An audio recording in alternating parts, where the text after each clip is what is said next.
Having the EcoBot do the sampling takes human error out of the equation, making the data much more reproducible. And so we've been working on this for a long time. This vision of being able to build laboratory ecosystems where we can get at how genes and interactions between organisms ultimately affect ecosystem level processes. The EcoBot fits in our larger fabricated ecosystem effort, which is really focused on reproducibility.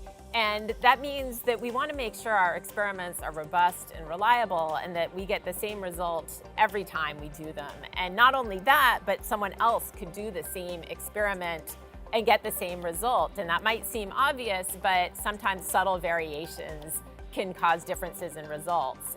So first, the EcoBot selects an EcoFab from the growth chamber.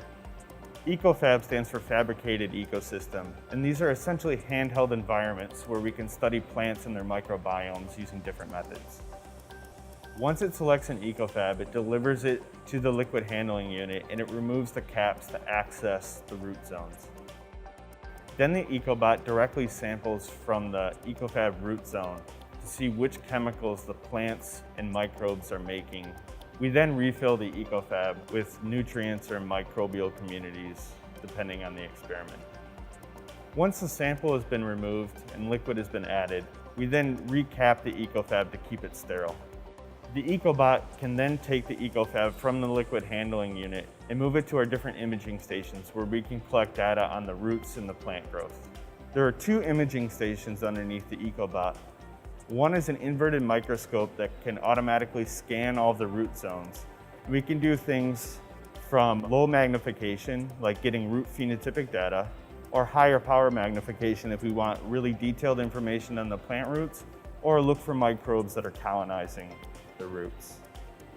The second imaging station is a hyperspectral camera that takes hyperspectral images of the plant from 3 different angles. And that allows us to get size estimations on the plant without taking it out and measuring it.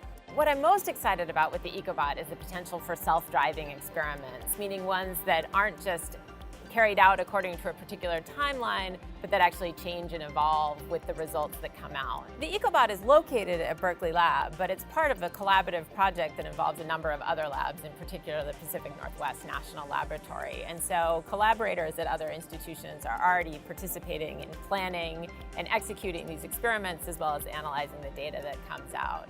And in the long run, we hope that the work we're doing on building and developing the EcoBot will make it easier for others to implement that same sort of work and build their own EcoBots in their own labs.